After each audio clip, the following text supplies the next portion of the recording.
Sejam todos muito bem-vindos a mais uma temporada do nosso InfoCast. Estamos começando a terceira temporada e eu acho que mais ou menos lá pelo episódio 20 e poucos, não sei, mas tem bastante conteúdo aí já produzido. E hoje a gente está começando um episódio super especial com um grande convidado nosso, psicólogo clínico, especialista em desenvolvimento humano e gestão de pessoas, ele que já fez o desenvolvimento profissional de equipes no Sicredi, já desenvolveu líderes e organizações de diferentes segmentos, como Votorantim, RBS TV, Panambra Concessionárias, Trator Green, Boticário, entre outras. Além de atuar como assessor pedagógico do programa A União Faz a Vida e de estar presente em inúmeras capacitações e formações de docentes em parcerias com universidades no Uruguai e no Brasil. Ricardo também é membro do Comitê de ONGs do Escritório Internacional da ONU para questões das drogas e narcotráfico no mundo e já palestrou em mais de 300 municípios do Brasil e participou em palestras e seminários no Mercosul, Europa e Ásia. Eu vou interromper o currículo do convidado por aqui para nós não perder muito tempo, porque tem muito conteúdo, o currículo do convidado ele é muito grande. Então, Ricardo, obrigado por aceitar o convite, bem-vindo ao InfoCast e vamos em frente. Obrigado, digo eu, pelo convite, né? Tá contigo também é uma alegria, Ivan, tu que tem um trabalho tão legal e que vem aí te propondo a fazer também esse momento assim de parada, de reflexão, de entregando aí para os clientes e para aqueles que estão em busca de desenvolvimento um pouco de conhecimento, que é a grande ferramenta, o grande diferencial, né? O conhecimento, a informação, ela é revolucionária. A única coisa que não nos tiram, o que realmente não tem como nos tirar, é a nossa informação, que alimenta o nosso desenvolvimento. E tu tens sido pioneiro nesse trabalho aqui também, não só na informação, como também nesse mercado todo aí que tu vem fazendo um trabalho muito legal. Maravilha, obrigado. Ricardo, a gente tem um monte de ponto para abordar aqui, né? Eu tenho algumas perguntas, mas acho que a gente vai batendo um papo. Ricardo, tu é um cara que já transitou em várias empresas, organizações, né? Já rodou o mundo num projeto junto com a ONU maravilhoso, que a gente já bateu um papo esses dias, estava me explicando, foi uma experiência muito legal. Mas tu é um cara que tem contato com muita gente, com muitos profissionais, e eu queria saber de ti um pouquinho da tua percepção, tu que é um cara que se dedica a entender os segredos da mente humana e o comportamento das pessoas. O que tu tem visto assim, que tem sido um desafio no desenvolvimento das pessoas, para que as pessoas cresçam profissionalmente de uma maneira saudável, sejam felizes nos seus trabalhos? O que tem visto assim que tem sido o grande desafio? Olha, Ivan, eu acho que uma das coisas que... Vou começar falando daquele cientista que para mim é uma referência. Tá? O Freud perpetuou a psicanálise em quase 2 séculos, como uma ciência e como uma proposta de compreensão da vida e do homem, fez com que ela se perpetuasse e ela fosse relevante ao homem moderno, ao homem pós-moderno, por nos colocar uma questão essencial que tem a ver com a vida de todo mundo. Nós somos seres permanentemente em conflito. Nós vivemos em permanente conflito. Eu te diria em atrito, assim, em fricção, né? Como o encontro das placas tectônicas, né? Com alguns terremotos. Da Ásia, assim, lá no Japão, quando há um encontro da placa tectônica da Ásia e do Pacífico, lá, não sei se é isso, porque eu não entendo, não sou geólogo, tá? Que produz assim a liberação de uma grande energia. Então, há uma tensão enorme, porque as placas tectônicas precisam se acomodar, e quando elas se acomodam, libera aquela grande energia que produz tsunami, terremoto, né? Então, nós somos seres em permanente conflito, em essa inquietude, essa questão importante assim o outro grande autor da psicanálise, o Lacan, dizia que nós somos seres em urgência, né? E a gente vai vendo esse desenvolvimento, essa velocidade galopante com que a tecnologia, com que a ciência e a sociedade vai se desenvolvendo. E nesse meio estão as pessoas, né? As pessoas, as instituições, as organizações, o fenômeno do trabalho, né? A gente fala muito na saúde familiar, na saúde do sono, na saúde integral e na saúde laborativa. E nós temos grandes desafios E o que eu percebo, assim, além de uma mudança, uma revolução no conhecimento, na troca de informação, no universo digital, essa coisa de um mundo todo conectado, né? De tu ter na mão, no celular, todas as informações. E tu imagina que há 40, 30 anos atrás, a quantidade de equipamento que se tinha em casa para poder se ouvir música, se assistir TV, se ver filme, que era um videocassete, né? Uma coisa jurássica, daquele tamanho. Tu tem hoje um aparelho na tua mão que concentra todas as informações, que concentra essa enxurrada de conexões, né? As redes sociais, o TikTok, o Instagram e o X, que agora está fora do ar, né? Não. Tá, tem essas coisas aí. Então, tá esse indivíduo, esse profissional, esse cara no meio disso tudo, né? E apesar de toda essa quantidade de conexões e essa enxurrada de informações, chega a ser intoxicante fazer um rolling no celular. Porque tu pode, em poucos minutos, receber informação de todos os tipos, né? Milhares de fórmulas para emagrecer, milhares de informações sobre como ser feliz, como resolver os problemas no casamento, como encontrar solução para toda doença, saúde, de todas as formas, de todos os enfoques, de todos os pontos de vista de referência. É enlouquecedor. Chega a ser assim. Tem uma hora, eu estava esse tempo querendo fazer uma dieta, né? Eu vi tanta gente falando sobre o ovo. Tinha gente que dizia que o ovo é maravilhoso, que o ovo era ruim, que o café é bom. Então, coma pão, não coma pão. Chega uma hora que tu fica quase, quer dizer, tanta ansiedade, tanta angústia por tanta informação que tu te paralisa. E eu acho que nós temos hoje toda essa quantidade de conexão e muita gente paralisada diante disso, sem saber o que fazer. E muitos profissionais e muitas lideranças que estão perdidas no meio disso tudo. Então, nós temos um alto volume de conexão, um alto volume de informação, e nós temos um profissional, muitas vezes, que não sabe fazer conexão. Ele não sabe se conectar com as pessoas. Essa quantidade essa velocidade produz, então, uma espécie de paralisia, né?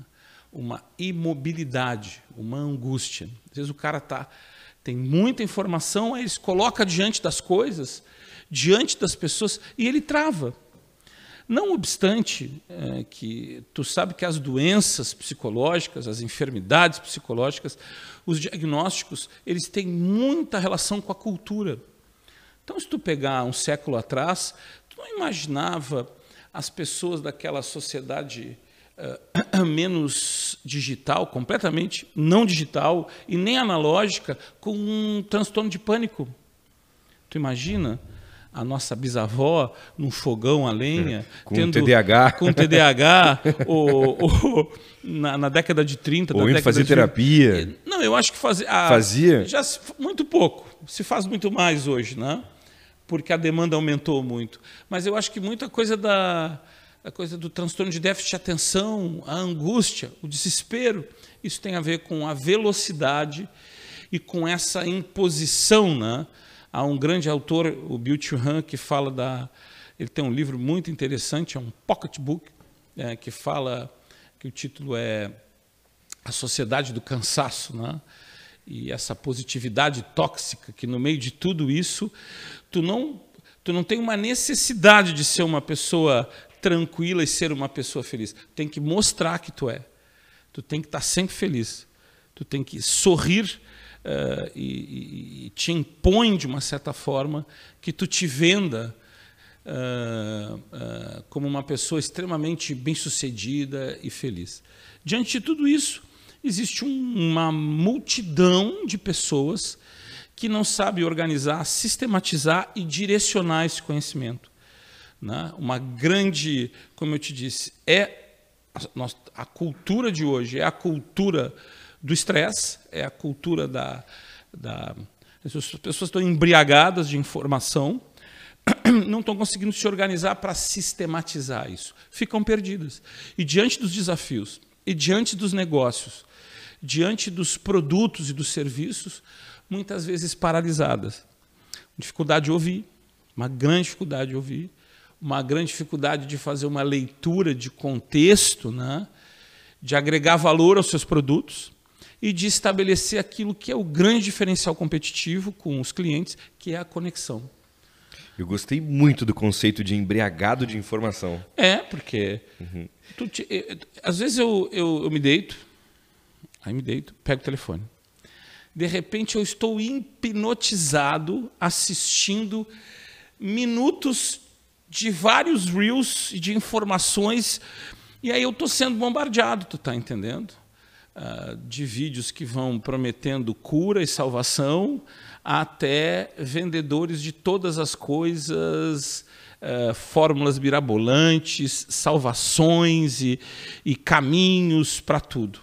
Eu vou ficar com uma frase muito importante que o Dr. Sigmund Freud falou num determinado momento. Aqui, nessa vida, né, o grande lance, ou a grande questão é que cada pessoa precisa descobrir por si só a maneira como vai se salvar.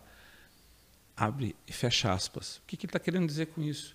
Que o princípio das coisas, né, assim como a solução das coisas, começa e termina em nós. Não está fora de nós. A gente não pode ficar esperando muito que alguém de fora venha trazer a solução e os caminhos que a gente precisa descobrir. Conosco primeiro e depois com as pessoas que nos cercam. Então, essa embriaguez assim, é muito... e ela é superficial, viu? Ela é superficial, Ivan, porque ela tem uma velocidade muito rápida. Então, como tu vai passando de tela em tela, de vídeo em vídeo, vídeo em vídeo, vídeo em vídeo, vídeo em vídeo, e tu vai terminando não conseguir te aprofundar em nada. Então, às vezes, tu tem pessoas com uma grande quantidade de pequenas informações, embriagadas de... Então, todo mundo tem opinião para tudo, todo mundo sabe de tudo, todo mundo tem resposta para tudo. Quando tu quer propor uma conversa, um diálogo, não vem com isso aí que eu não estou interessado. Isso aí não é para mim. Então, isso faz com que a gente fique embriagado, né, ou enfarado, sabe? Uma pessoa que come demais, coisa que nós não fazemos, né, Ivan? Pessoa que senta, a gente senta no churrasco e come um pedacinho de salmão, uma salada. A gente pesa, inclusive, a carne exatamente, no churrasco ali, né, a gente tem balança de precisão para isso, né? Aí a pessoa termina aquele churrasco que o gaúcho aqui costuma exagerar e ele fica aquela barriga cheia, o sangue desce da cabeça e vai todo para a região das vísceras e o sujeito apaga, tu entende? Às vezes eu tenho a sensação que depois de ficar um tempo rolando a tela do celular, eu estou como alguém que comeu um churrasco, assim, um costelão de informação. Um costelão de informação, num dia de verão de 42 graus, que tu não tem força para te movimentar. Então, essa ideia desse filósofo sul-coreano, Byung-Chul Han, da sociedade do cansaço, da positividade tóxica e da violência neurológica, ela nos apresenta isso. Uma sociedade cansada, um profissional entupido de pequenas fatias, de recortes de informação e com uma incapacidade enorme de se organizar melhor para trabalhar melhor. Então, aí são grandes desafios.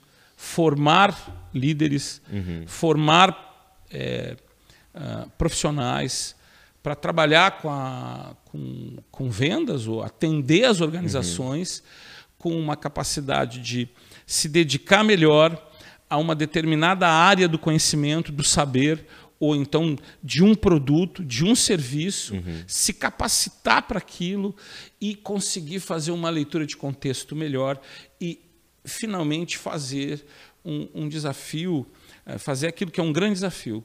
A gente tem um conceito aqui, né, que é o de se conectar com as pessoas, né?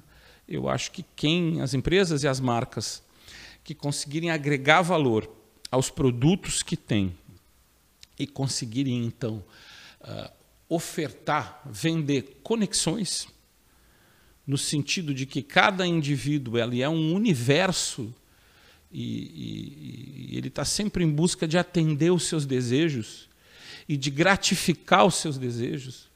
E desejos são coisas muito pessoais, muito individuais. Empresas, negócios, marcas que conseguirem atender os desejos do seu cliente, conseguir gratificar esses desejos, se conectar com essas pessoas, elas terão um grande diferencial. Não dá para contar a receita toda, tá? Não, aí tem que pagar, tem que arrastar para cima, não é bem assim. Senão a Aqui gente é só a amostra grátis. Senão a gente entrega o que dá o toque essencial no tempero. Nós não vamos contar nenhum case prático, não. É só uma... a gente pode dar um ensaio aqui. Faz de conta que é um Reels, assim, do conteúdo. É isso aí, mas a gente, tanto eu como o Ivan, a gente tem conversado muito sobre a ideia de ofertar ao mercado treinamentos e capacitações que façam desenvolvimento de lideranças e de profissionais que possam de verdade ajudar essas pessoas a organizar melhor a informação, a se organizarem melhor diante dessa informação e agregar valor aos seus produtos e aos seus serviços. Maravilha. Tu acha que eu vejo assim um pouco, talvez o gatilho disso tudo seja um pouco até essa busca, eu vejo assim... o impacto que as redes sociais, que toda essa informação tem, eu acho que principalmente no padrão do que buscar, né, Ricardo? Então, daqui a pouco, eu quero viajar para as Maldivas. A pessoa não sabe nem em que parte do mundo fica as Maldivas e se de fato é bem bonito, acredito eu, não fui, mas eu vejo assim, a internet criou um desejo das Maldivas, aí tem a música das Maldivas, eu não sei o que das Maldivas. Então, tu acha que o gatilho do pessoal acabar indo para esse caminho desse monte de informação é a busca desses, parece que esses objetos de desejo? Eu vejo que tem muito influenciador digital que entende que o público dele é um público de médio, baixo, padrão econômico e que quer ascender. E vende essas coisas que um alto padrão, entre aspas, alcança como sendo o atrativo para o pessoal entrar nessa jornada e comprar o curso de 297, que é o Seca a Barriga em 7 dias, e essas coisas assim. Eu acho que tem alguns coachings que vão reproduzindo um pouco, né, coachings ou treinadores. Eu acho que tem pessoas que são muito capazes, muito inteligentes e que realmente têm uma grande capacidade de ofertar valor e agregar na vida das pessoas de verdade. E tem outras que vendem um pouco daquilo que as pessoas querem, que é salvação. Né? Então a gente vai gerando demanda. Né? Daqui a pouco, essa ideia assim, porque hoje em dia vai criar um filho. O que tu quer que o teu filho... Eu quero que o meu filho seja feliz. Mas felicidade é um conceito efêmero. E alguns pensadores, como esse humilde pensador, eu não acredito em felicidade. A felicidade é efêmera, ela é uma utopia, é alguma coisa que a gente busca. Eu acredito na coragem e na alegria, né? Na alegria e na coragem. Né? A felicidade não há, é preciso moldar a nossa formação e a nossa estrutura neurológica para enfrentar a vida. O Ivan é um cara assim, eu conheço o Ivan há muitos anos, é uma figura humana interessante, é um desses caras que fez um desenvolvimento, experimentou a vida e se desenvolveu neurologicamente para encarar a vida no sentido de que eu estou preparado, eu tenho ferramentas para me colocar diante da vida e apresente-se a vida como ela tiver que apresentar-se. Eu vou enfrentar. Eu tenho a coragem para enfrentar a demanda que tiver.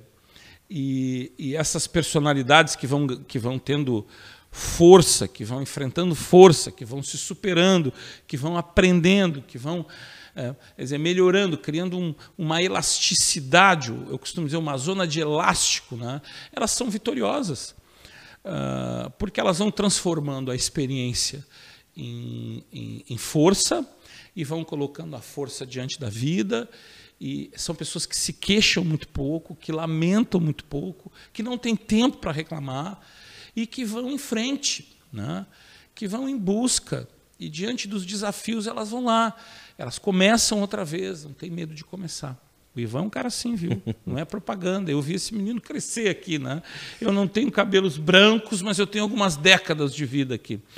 Então... O Ricardo me conhece faz tempo e entende do meu contexto familiar, que super me deu esses pré-requisitos então, de nível de loucura. O Ivan tem essa neuroplasticidade que o colocou diante da vida com essa força para enfrentar as coisas e para ir lá e mandar ver. Então, eu acho que, como somos todos muito carentes, todos muito frágeis, às vezes é muito fácil enganar as pessoas e ganhar dinheiro em cima disso. Não que eu ache que ganhar dinheiro é uma coisa errada, né? Eu acho que é importante que a gente ganhe, é importante que a gente prospere e que a gente progrida. Mas existem maneiras diferentes de fazer isso. Eu acho que a gente pode treinar pessoas, desenvolver pessoas, agregar pessoas e não enganar as pessoas, né? Não ludibriar as pessoas, especialmente quando tu chega num momento em que está todo mundo com a sua autoestima muito ferida, porque a maneira com que são vendidos os padrões de beleza, de sucesso, de prosperidade é uma maneira muito violenta, né? Se tu não tem um padrão de beleza, se tu não tem um padrão de estética, de te colocar, tu é feio, tu não é bom e tu cai na vala daquilo que a gente pode dizer dos que não servem para o molde que essa cultura toda colocou como sendo a beleza e o sucesso. E as pessoas ficam com a sua autoestima muito ferida e acabam, por isso, encontrando em algumas lideranças essa ideia de que chega alguém e diz, não, o super-herói é você, o super-homem mora em você. Tem um exemplo maravilhoso, super recente, que é dessa advogada influenciadora. Não sei se tu viu isso, Ricardo. Ela é uma advogada influenciadora e ela tem lá uma conta no Instagram com 20 milhões de seguidores, uma legião de fãs. E ela foi presa por envolvimento com uma grande facção nacional, por lavagem de dinheiro e outras séries de crimes assim. Foi uma loucura. A Luta lá tá rindo lá atrás das câmeras. Eu sei, uma famosa? Isso, uma famosa. E aí, eu não vou citar porque eu tenho até medo de falar. Olha o processo. Não vamos citar, porque ela é advogada também. E aí agora ela foi transferida para um presídio feminino que fica a 300 quilômetros do Recife, para o interior do Nordeste. Assim. E os fãs estão se organizando para alocar as vans e os ônibus, para levar os fãs até lá, para ficar na frente do presídio e fazer aquele movimento de estamos aqui, estamos juntos, conta com a gente, aqui no meio do agreste do Nordeste. Assim, aquele... E aí eu pergunto para ti, por que ela tem aquele monte de carro importado na garagem e os fãs estão indo de van para o interior do Nordeste bater palma em porta de presídio? Meus caros que nos assistem, parem de tocar tambor para maluco dançar. Porque enquanto aquela cidadã está milionária, o senhor está andando de van e ela está lá com Bugatti, com Maserati. Pare de tocar tambor para maluco dançar. O que muitas dessas lideranças querem é ovelhas. Elas querem fazer pastoreio. Elas não querem desenvolver liderança. Porque quando tu tem alguém que se propõe de verdade a desenvolver liderança, essa pessoa ela vai ofertar um conhecimento que vai dar aos indivíduos protagonismo e não dependência. O que esse tipo de experiência de coaching faz é transformar as pessoas em ovelha. Esse foi um grande exemplo. Mostraram a casa dessa cidadã e ela tinha carros, assim, fortunas. Aviões. E os seus seguidores. Você que seguiu a fulana, já tem seu jatinho particular? Você já está com a sua Maserati, a sua Bugatti e a sua Ferrari na garagem? A palavra é não. Porque esse tipo Agora, essa foi um grande exemplo, né? Elas vão todo mundo lá de van, comendo sanduíche e parece que... e tomando suco, naquele calorão do Nordeste. Enquanto eu acho que um bom líder deve treinar os seus alunos ou os seus seguidores, no sentido de que eles possam estar no Recife comendo um camarão ao bafo com manteiga na beira da praia, desfrutando do sol e não virando ovelha de gente desonesta. Imersão e treinamento não transformam o indivíduo em seguidor, transformam o indivíduo em protagonista da sua própria vida. Se você está seguindo alguém, e se você vê essa pessoa prosperar e você não sai do lugar, se desconecte. Siga você mesmo. Né? Se conecte com você mesmo. Quer dizer, busque, né, conhecimento e uma informação que leve você para cima. Deixe de ser ovelha. Ovelha é um bicho frágil, é um bicho que adoece, chove, pesa a lã, não consegue caminhar. Né? Mas o ser humano tem uma tendência, especialmente na cultura ocidental, de ser ovelha e de estar sempre em busca de pastor. Vá ser pastor da sua própria vida. Vá ser líder da sua própria vida. E pare de dar dinheiro para pessoas que são praticamente acéfalas. O que elas vendem é um pouco isso, assim, é uma ideia de salvação. Eu já acredito num processo de formação e de enculturação, onde as pessoas encontram salvação nelas mesmas, desenvolvem as suas capacidades, não ficam espelhando as suas coisas nos outros e se tornam protagonistas, se tornam autônomas, se tornam mais donas do seu destino, agarram as suas coisas e vão em frente. Maravilha. Eu ia fazer uma pergunta, mas eu vou aproveitar um ponto que tu trouxe aqui, Ricardo, que eu acho legal a gente dar uma falada. Dentro desse contexto de liderança que tu estava comentando, né? A gente vê assim, uma grande dificuldade, a gente como empresa tem essa dificuldade, outras empresas também têm essa dificuldade de desenvolver pessoas para que elas assumam esses papéis de liderança dentro das empresas, né? E que com isso a gente consiga aí fazer com que a empresa cresça com base no desenvolvimento das pessoas. Eu acredito muito nisso, a menos que tu ache o petróleo no pátio da empresa, que se tu não construir esse desenvolvimento a partir das pessoas que estão junto contigo, fica difícil de tu fazer com que a empresa prospere de uma maneira sustentável, assim, né? O que tu acha que tu vê no sentido de... Parece que as pessoas estão menos interessadas nessa responsabilidade de liderar pessoas, né? E o que tu vê assim que seria um grande valor para quem tem esse objetivo? O que tu acha que é um caminho interessante para que a pessoa se desenvolva, para que um dia, daqui a pouco, ela possa ter uma posição de liderança, ela consiga ter um time que ela vai ajudar esse time a se desenvolver e assim sucessivamente? Eu acho que é o empreendimento no conhecimento, no desenvolvimento. Né? Não se acreditava muito nessa coisa do treinamento, da capacitação, da formação, da enculturação, da construção de uma identidade corporativa, de uma identidade institucional. Né? Se a gente parar para pensar como que o indivíduo individualmente, como que a gente constrói a nossa identidade, né? Como que a gente vai, nós vamos se transformando naquilo que nós somos, né? A partir da experiência, do conhecimento. Esses dias eu estava com meu filho e ele disse para mim: papai, eu não vou aprender, eu não consigo aprender, eu não... Mas meu filho, quando tu chegaste nos meus braços, tu não sabia caminhar, tu não sabia falar, tu não sabia usar o banheiro, tu não sabia nada. O pai foi te ensinando, as pessoas foram te ajudando e tu conseguisse tanto. Tu aprendeu a caminhar, tu aprendeu a falar, tu aprendeu a cuidar de ti. É tão bonitinho, ele tem 10 anos, né? Aí chega de noite e ele diz: papai, vou fazer as minhas obrigações. Aí ele vai no quarto, entra no quarto, escova os dentes, passa o fio dental, troca, bota o pijama, me chama, eu vou lá, tapo ele na cama, aquela coisa afetuosa que é importante no desenvolvimento. Mas aquela criança que não sabia de nada, vai aprendendo lenta e progressivamente a cuidar de si. Pai, a matemática, eu tenho dificuldade com a matemática. Eu digo: não te assusta, que tudo aqui a gente aprende.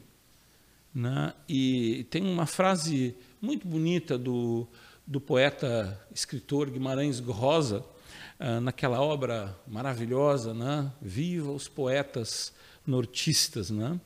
No Grande Sertão Veredas, que o melhor da vida é isso, que as pessoas estão sempre mudando. O melhor da vida é que as pessoas estão sempre mudando. E eu acho que a grande traição que um ser humano pode infringir a si mesmo é a impossibilidade de parar de crescer, de aprender, de se desenvolver. Então, nós podemos nos colocar diante da vida sempre como crianças. Não no sentido da imaturidade emocional, porque pessoas que são emocionalmente regredidas são chatas, são cansativas. Adultos precisam funcionar como adultos, mas diante dos desafios, especialmente do trabalho e do mercado, como uma criança disposta a aprender. E as organizações, as empresas, os negócios, como esse pai amoroso disposto a ensinar.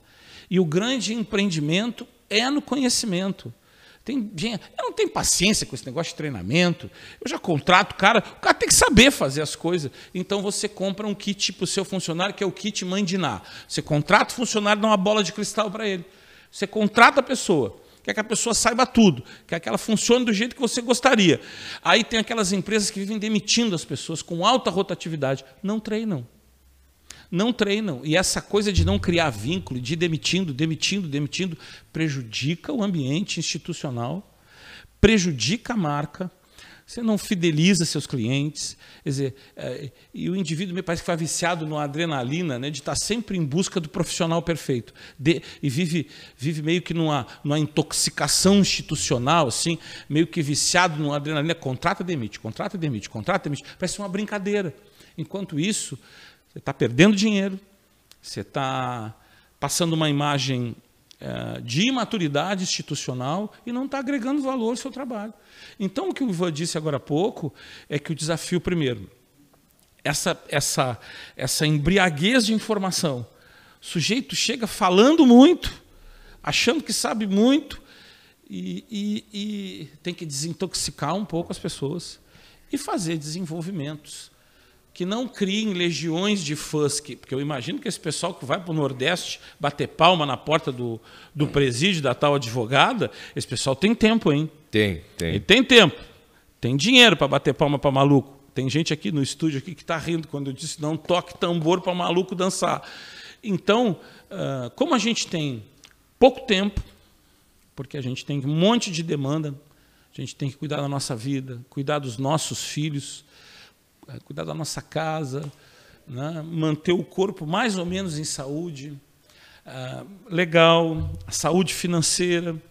A gente tem que namorar, tem que beijar na boca, tem que sair, tem que passear, tem que, de vez em quando, empreender naquele namoro gostoso. A saúde sexual é importante e, ao mesmo tempo, precisa se desenvolver. Então, assim, fazer uma boa gestão de tempo e empreender, né, no saber e no conhecimento. E as empresas precisam investir em treinamento qualificado, né? Tem muita gente botando dinheiro fora, contratando pessoas que reproduzem um discurso que está há meio século, tu entende?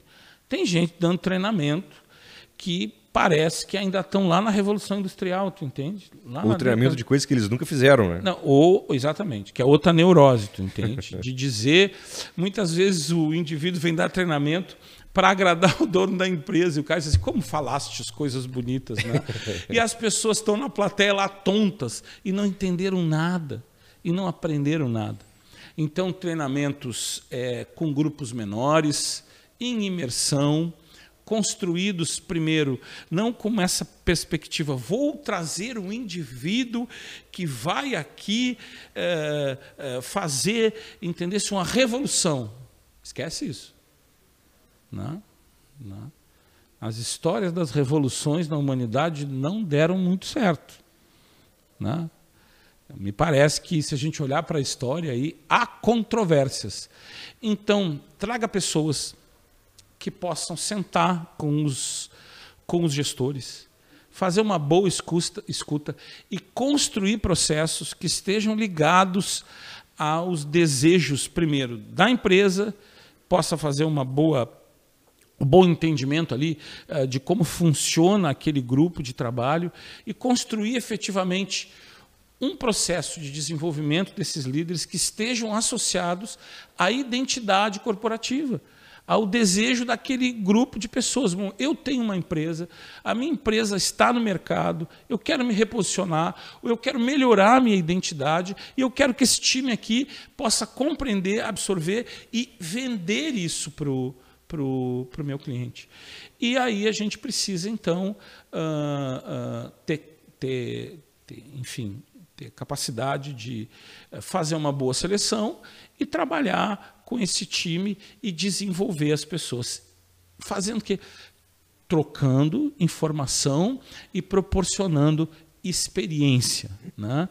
Então, acho fundamental que a gente possa, voltando, né, curar a ressaca. Se tem alguém embriagado, né, se o sujeito toma um porre, no outro dia ele está desidratado, ele está assim que nem uma uva passa, com aquele gosto de cabo de guarda-chuva na boca, de corrimão de escada. A pessoa diz, ai, lá no outro lado chega a doer a cabeça aqui, porque o cérebro é uma gelatina. Então, principalmente quem toma porre de uísque, né? Bebida destilada é uma tragédia. No outro dia a pessoa está assim, murcha, né? Desidratada. Gosto de cabo de guarda-chuva é uma coisa que eu nunca tinha imaginado. Corrimão de escada. Eu não faço ideia que gosto tem, mas eu senti um pouco do gosto assim agora eu me lembro que eu não sou de bebida mais, né? Não bebo mais, mas bebi muito. Bebia bem. E me lembro daqueles porres assim de espumante, de vinho, ou de caipira, doce, no outro dia, pouca de manhã, e tinha essa coisa de... Eu imagino como seria o gosto de um cabo de guarda-chuva que todo mundo botou a mão, ou de um corrimão de escada que ninguém limpou. Eu acho que é um pouco aquilo. Mas nós estamos embriagados, Ivan, de toda dessa informação e vivemos numa espécie de ressaca permanente, com esse gosto de corrimão de escada, que seria um pouco uma ideia assim de que é uma insatisfação permanente, essa enxurrada de coisas que nos chegam por meio do nosso aparelho celular, vai nos embriagando. E eu acho que a grande ressaca que se tem é uma sensação da gente não ser adequado, de nós não sermos, enfim, não nos olharmos com um olhar mais positivo, mais viçoso, olhar para nós mesmos com mais generosidade, com mais afeto. É por isso que eu tenho medo de sair no final de semana e encontrar o meu condomínio, na casa de algum vizinho, uma farmácia. Que é impressionante, né?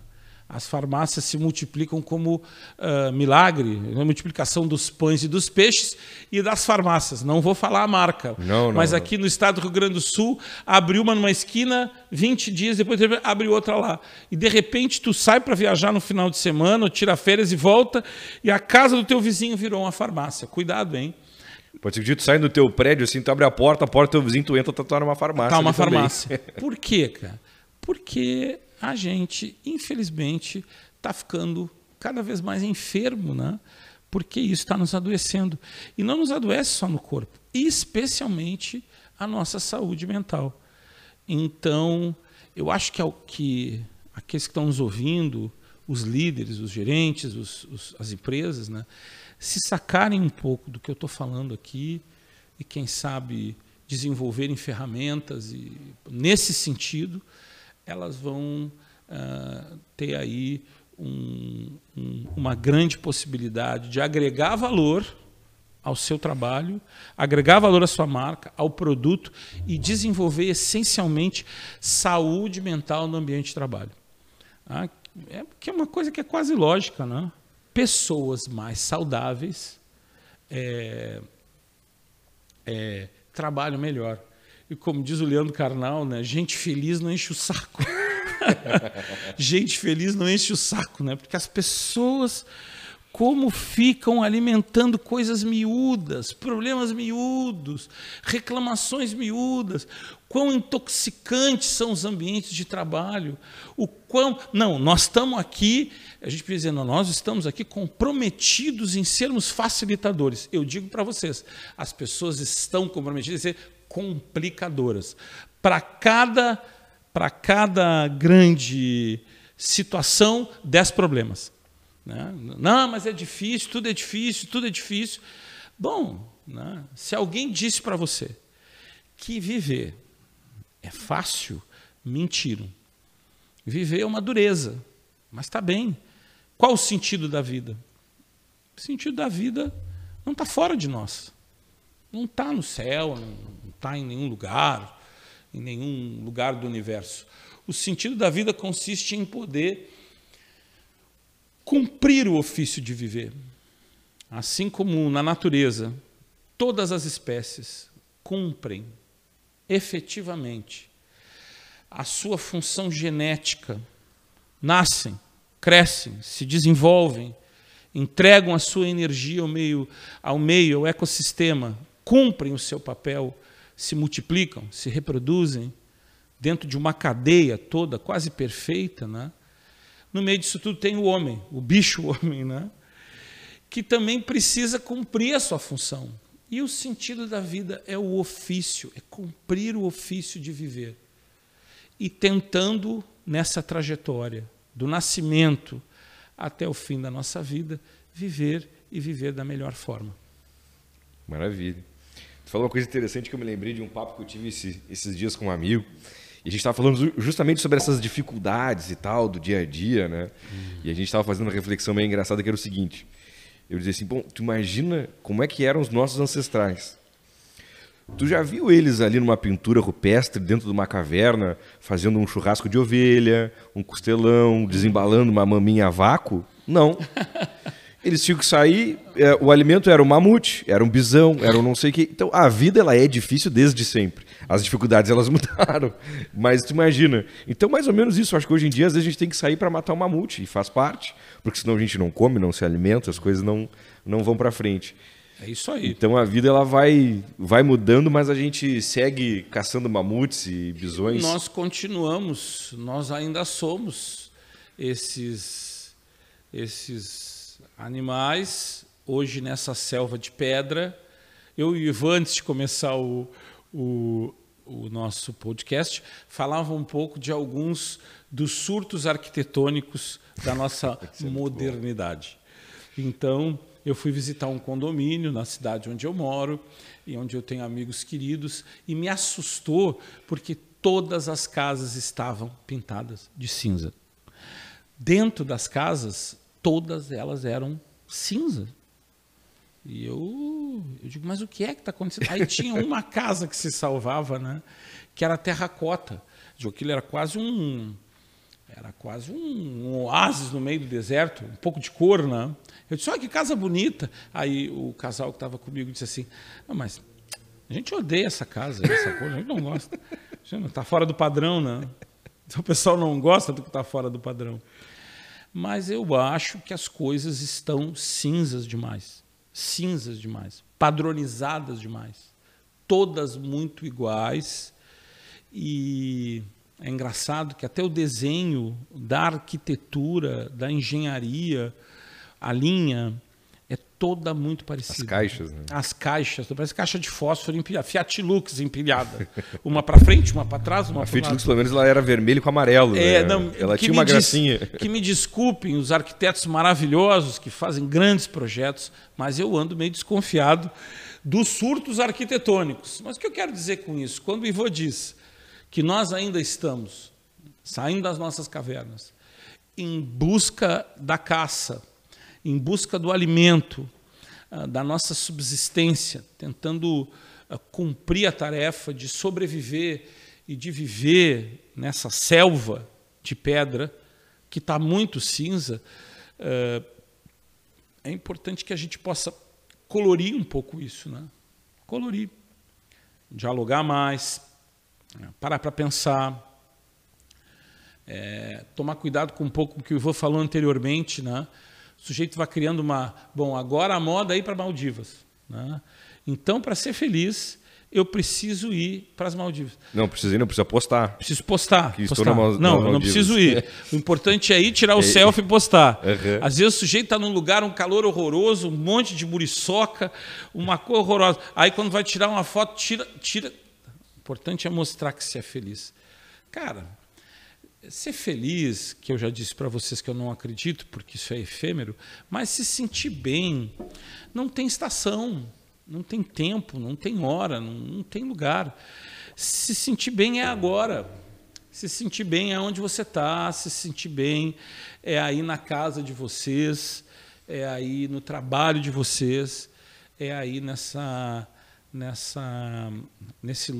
lugar, né? Nesse espaço geográfico, físico e emocional que vocês se encontram. Então, eu acho que essa sim é uma revolução. Sair para caçar, sair para sobreviver e, ao mesmo tempo, nessa selva cinza, colocar um pouco de cor, um pouco de alegria e mais informação qualificada.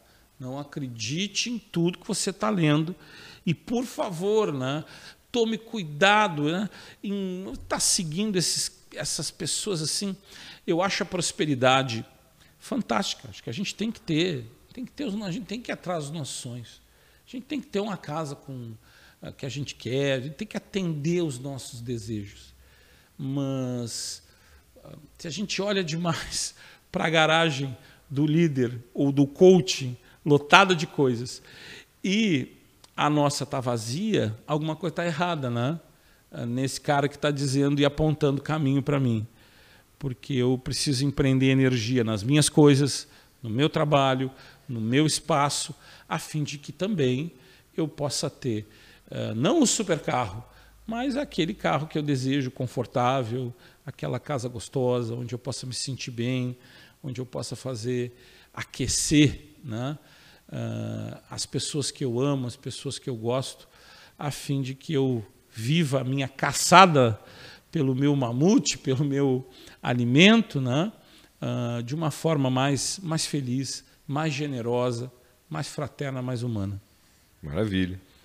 A gente falava aqui, agora tu comentou, Ricardo, e aí até eu acho que a gente tinha que criar um episódio que é o episódio antes do episódio, né? Porque a gente sempre tem papos tão bons antes de começar o episódio. Pois e eu vou ressuscitar uma coisa que a gente estava falando, que era sobre aquela questão de vendedor de conexões, né?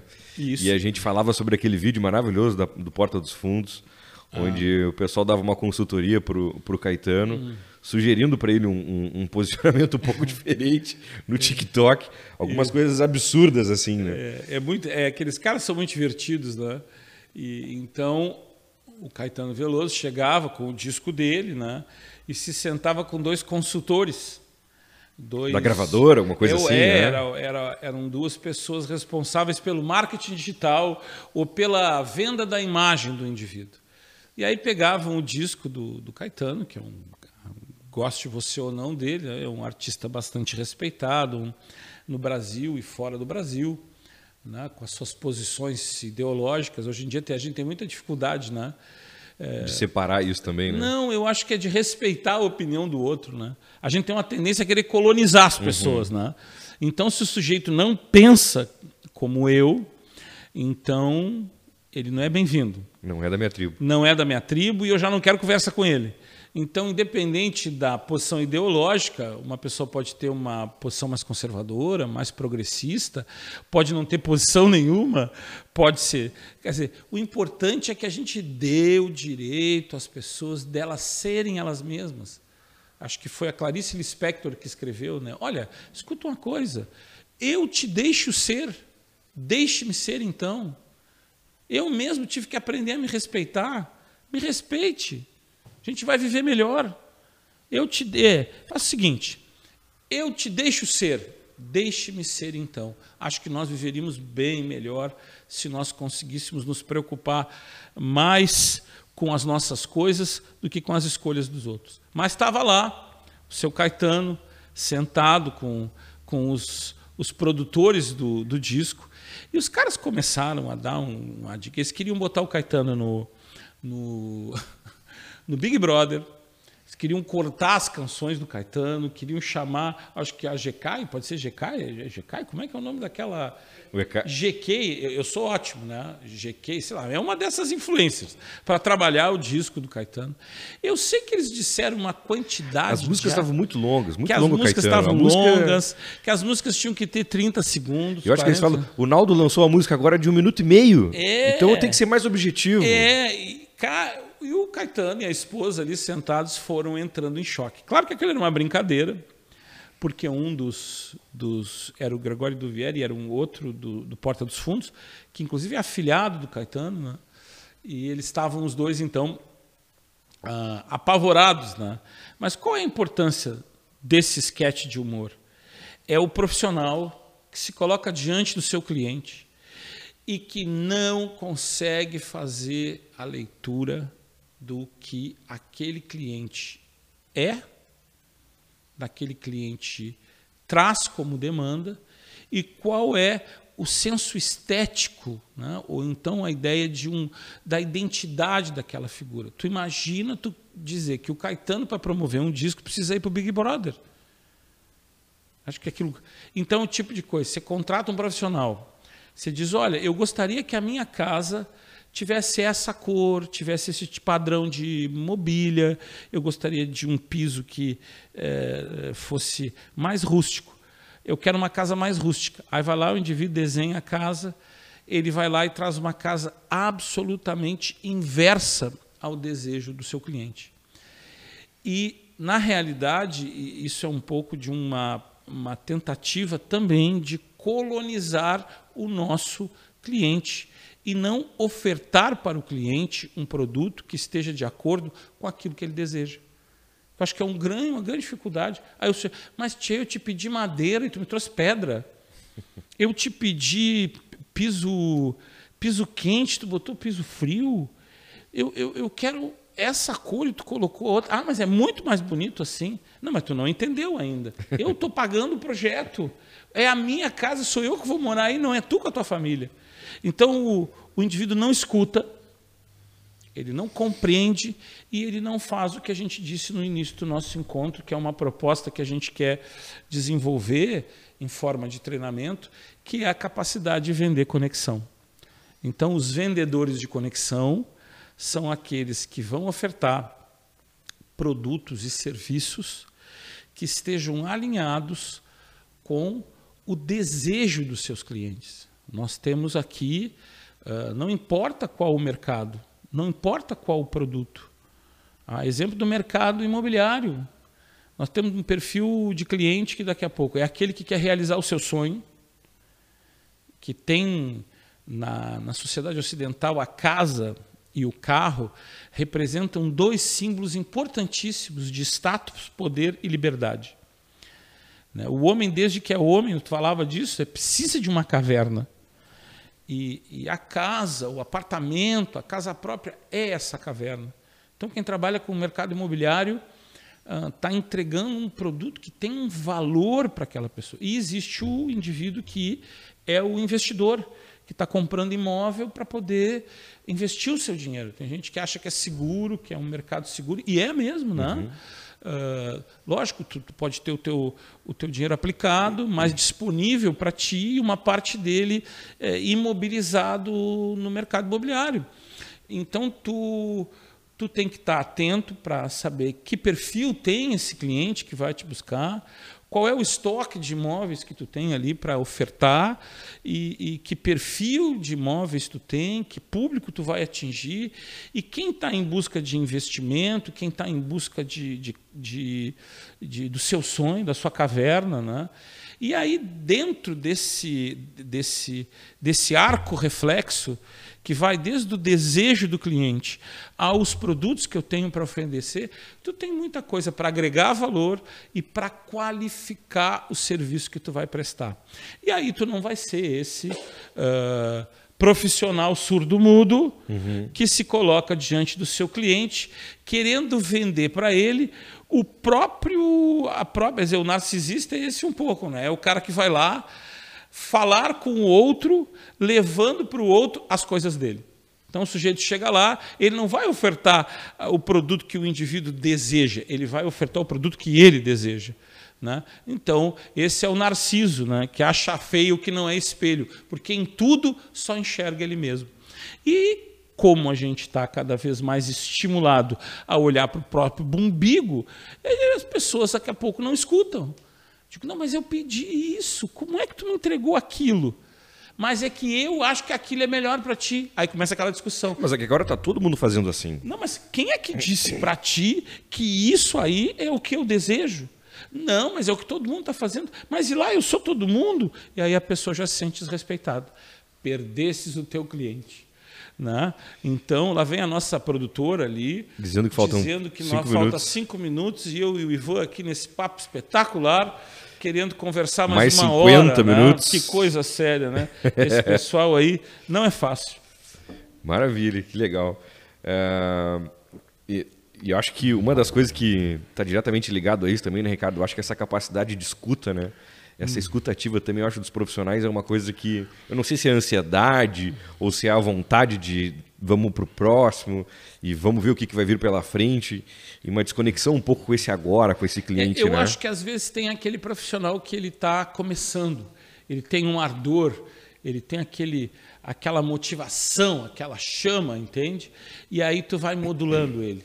E às vezes ele erra porque ele está muito emocionado. Mas tem aqueles que são já que tem uma espécie de vício em oferecer-se como o dono da verdade. Que feio é conviver com quem às vezes acha que sabe mais. Que chato, né? Que chato que essas pessoas entupidas de presunção, que não querem ouvir.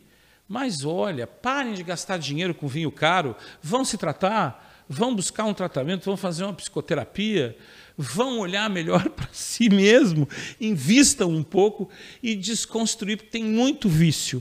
Eu acho que quando tu tem um cara jovem que está afoito, né, tudo bem, isso é até bonito de ver, né? Às vezes, como tu pega um carro muito... É motivado, né? É motivado, tu diz, calma, calma, aí é ajustar. Agora, quando tem um sujeito que diz, não, eu sei, eu faço, é do meu jeito. Aí, se ele sofre de síndrome de Gabriela, é complicado. Conhece a síndrome de Gabriela? Me conta.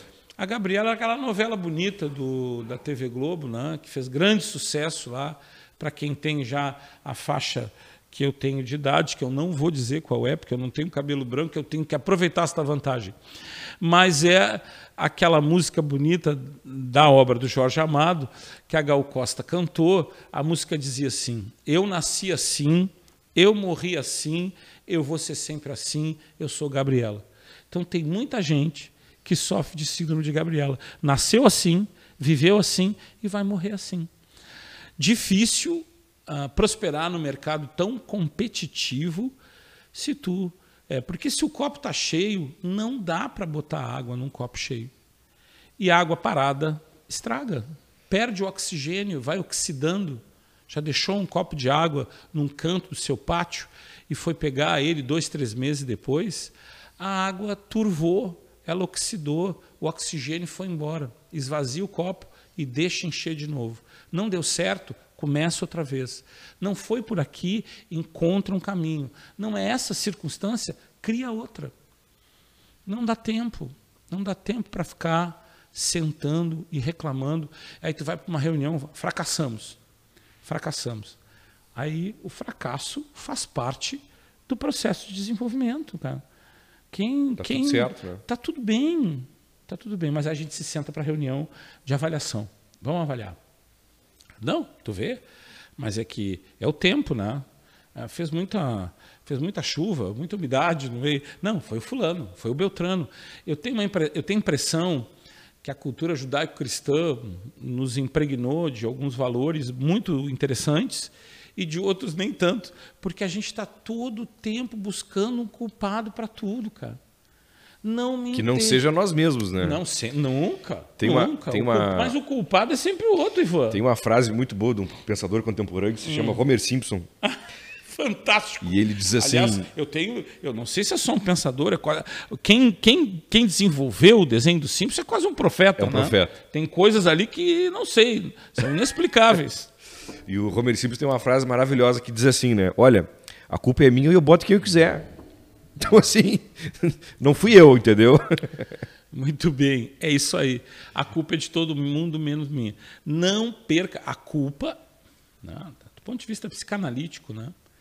A gente pensa na obra do Freud, quando ele falava sobre a neurose de culpa, sobre a própria questão de que a culpa é um sentimento paralisante, porque a culpa nos imobiliza. O importante é a gente encontrar a solução. As nossas estratégias não foram legais, que bom. Isso significa que a gente pode buscar outras estratégias, né? Eu sou um sujeito que me considero não sou delirante e nem realista. Eu sei que é duro, que é sofrido e que é difícil, mas é preciso que a gente pense sempre a vida sob a perspectiva da esperança de que as coisas podem e vão melhorar.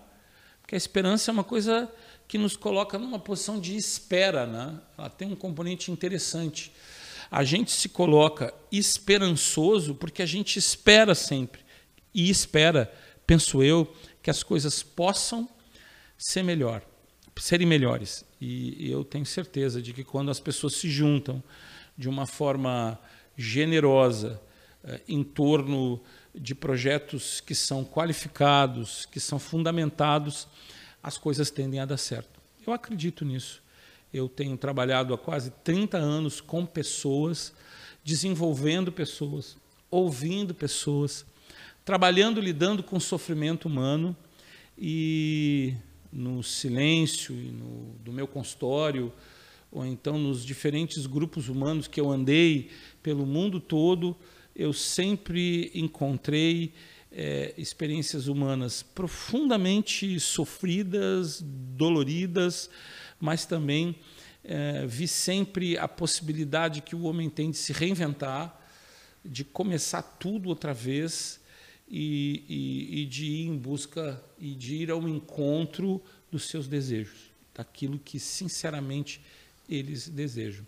Até acho que a grande traição que a gente impõe a nós mesmos é trair os nossos desejos, né?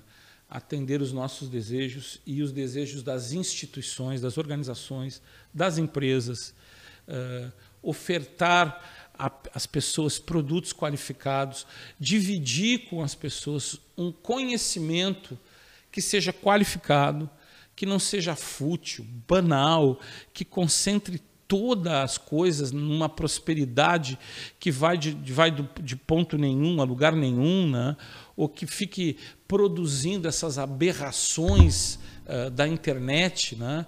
Pessoas sem caráter, envolvida com todo tipo de sujeira, metida com tráfico, com crime, com tudo. Nós não necessitamos disso. A solução está, muitas vezes, ali, do nosso lado, com as pessoas que estão conosco, né? Acho que é isso. Tu acha que um último tema para a gente abordar, que eu acho que está bastante ligado dentro desse conceito, assim, tudo que tu comentou, Ricardo, tu acha que isso pode ser também algo muito ligado à motivação? Eu acho que a pessoa entender um pouquinho dessa busca dela mesmo e daqui a pouco de entender também que aquele momento dentro do trabalho dela, se aquilo for um problema, pode ser um meio que vai ajudar ela a chegar. Como é que tu acha que isso conversa com esse tema assim de motivação? Eu acho que aí a gente chega no final do nosso encontro hoje aqui. A palavra motivação, que vem do latim, é movere, né? Tem a ver com movimento, né? Então, quando esse formigueiro humano, que somos todos nós, se movimenta em sociedade, né? Surgem essas questões deformadas, como a gente falou, como esse caso muito engraçado aí da influenciadora, e PCCs e tudo isso que anda rolando aí, e a história das vans do presídio do Recife, tu entende? Tomara você possa ir para o Recife, como eu disse, comer camarão no bafo, tomar banho no mar e desfrutar daquela cultura maravilhosa que existe lá, e não ir para a cadeia bater tambor para maluco, né, minha amiga?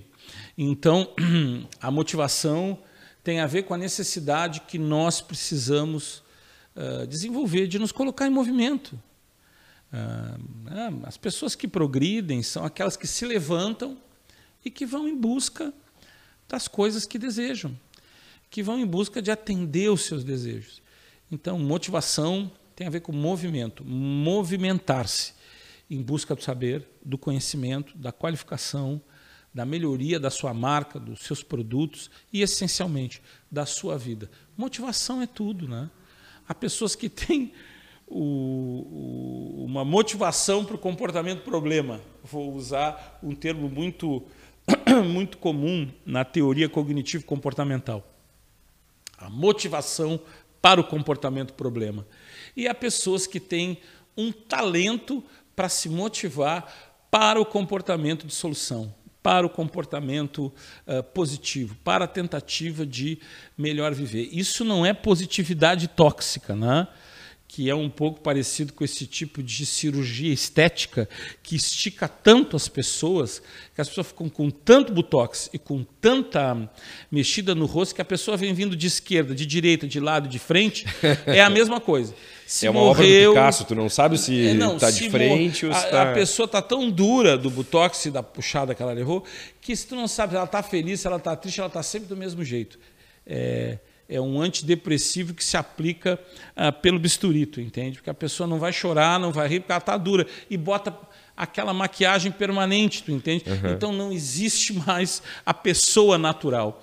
Eu não estou falando de uma positividade tóxica, onde você tem que ser uma pessoa motivada e ser feliz o tempo todo. Se você for feliz o tempo todo, provavelmente a farmácia ou o hospital psiquiátrico estará de portas abertas para você. Porque não dá para ser feliz o tempo todo. Não dá para ser motivado o tempo todo. Se estão dizendo isso para vocês, estão mentindo. Você vai terminar tendo que procurar o psiquiatra. Não existe isso. A vida ela é cíclica e ela é meio que um espetáculo da imprevisibilidade. Ela acontece, ela se impõe. Agora, estar motivado é estar em movimento, é estar lidando com essa... Tipo assim, a vida é um fluido, né? Ela vem, né? Como dizia o Lulu Santos, né? Naquela canção, a vida vem em ondas como o mar, no indo e vindo infinito. Né? Bonita, a música popular brasileira tem muita sabedoria. Né? Nada do que foi será de novo do jeito que já foi um dia. Né? Tudo passa, tudo sempre passará. A vida vem em ondas como o mar, num indo e vindo infinito. Então a vida é assim, né? Ela vai, ela vem, ela esquenta, ela esfria. E a motivação é o sujeito que está em movimento no meio disso tudo. Ele não para, ele se entristece, ele se cansa, ele se irrita, ele fica puto, porque gente que não adoece sabe externar sua insatisfação, sabe colocar para fora a sua tristeza, sabe lidar com a agressividade. Não tem complexo de prendedor. A pessoa bota 2 prendedores, vai ficar rindo o resto da vida, vai ficar com cãibra ou deformado. Por isso que nós temos um rosto, uma face, com essa quantidade de músculos para que a gente possa expressar todas as nossas emoções. Então, motivação é um estado de movimento, não é essa coisa de positividade tóxica. Você tem que ser feliz, você tem que ser motivado, você tem que ser o vendedor pitbull, você tem que ser isso, você tem que ser aquilo, você tem que ser tantas coisas que você não consegue ser você mesmo.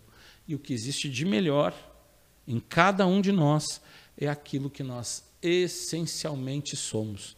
Então, motivação, essa palavra que vem do latim, que tem a ver com movimento. Não deu certo por aqui, não está bom aqui, acertamos aqui, vamos agregar valor ali, estamos em movimento. Essa é uma equipe motivada.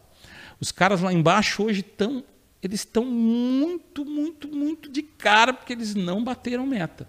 Estão de cara, estão brabos, então eles estão conectados com a realidade. Porque uma equipe que não bateu as metas e ela está feliz, está em triunfo maníaco. Tem problema, porque a gente tem que pensar, que a gente tem que estar modulado emocionalmente com os fatos. Não deu certo, foi ruim, a experiência não foi legal, ok, vamos por aqui.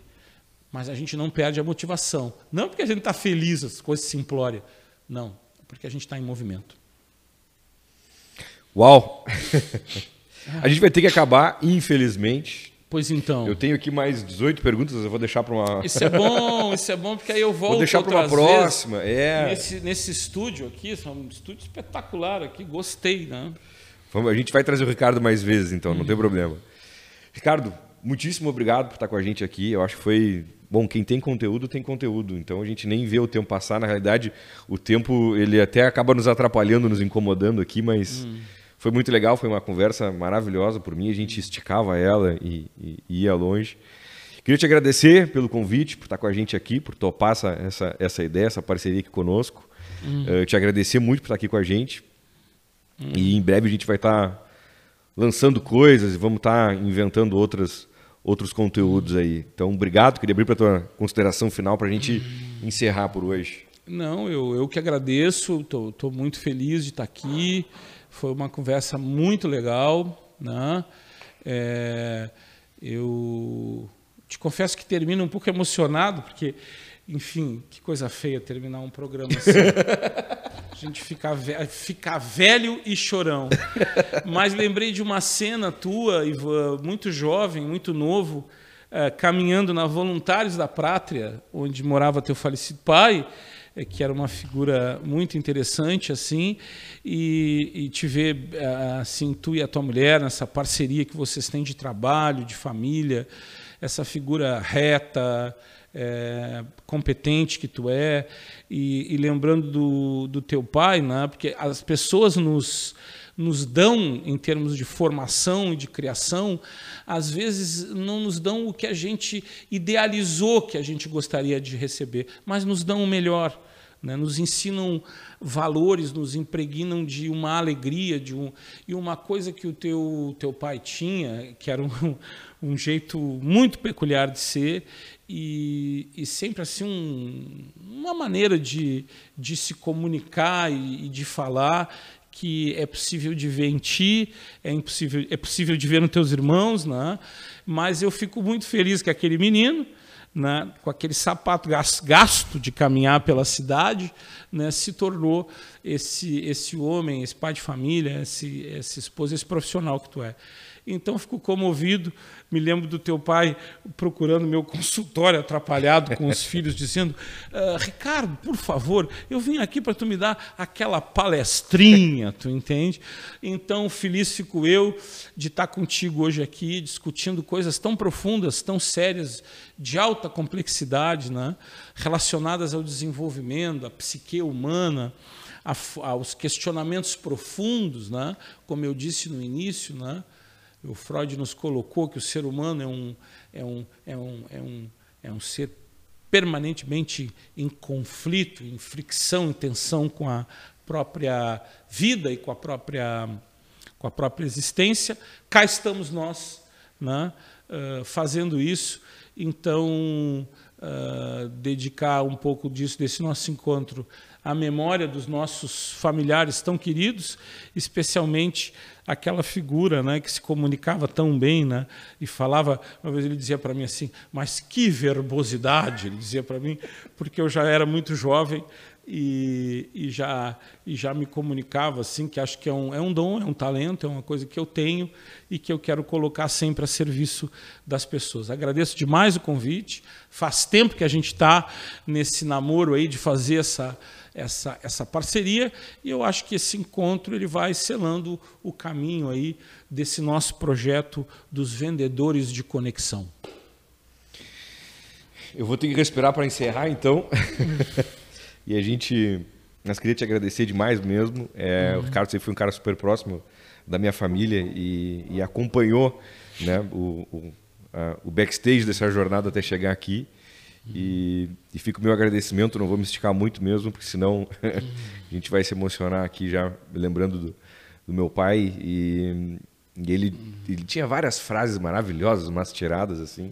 Eu vou encerrar com uma delas assim, que hoje para mim faz muito sentido, que aí com a perda dele parece que as coisas vão ecoando mais, né? E ele dizia assim: meu filho, o mundo ele é um professor sem férias, então assim, tu aprende todos os dias.